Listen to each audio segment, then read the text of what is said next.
హనుమకొండ జిల్లా కలెక్టరేట్లో వివిధ శాఖల అధికారులతో రోడ్డు భద్రతపై సమీక్ష సమావేశం జరిగింది.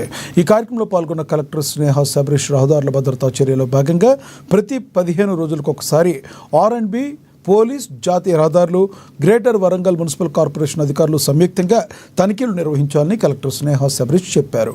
ఈ సందర్భంగా సంబంధిత శాఖలు రోడ్డు భద్రతకు తీసుకుంటున్న చర్యల గురించి వివరించారు.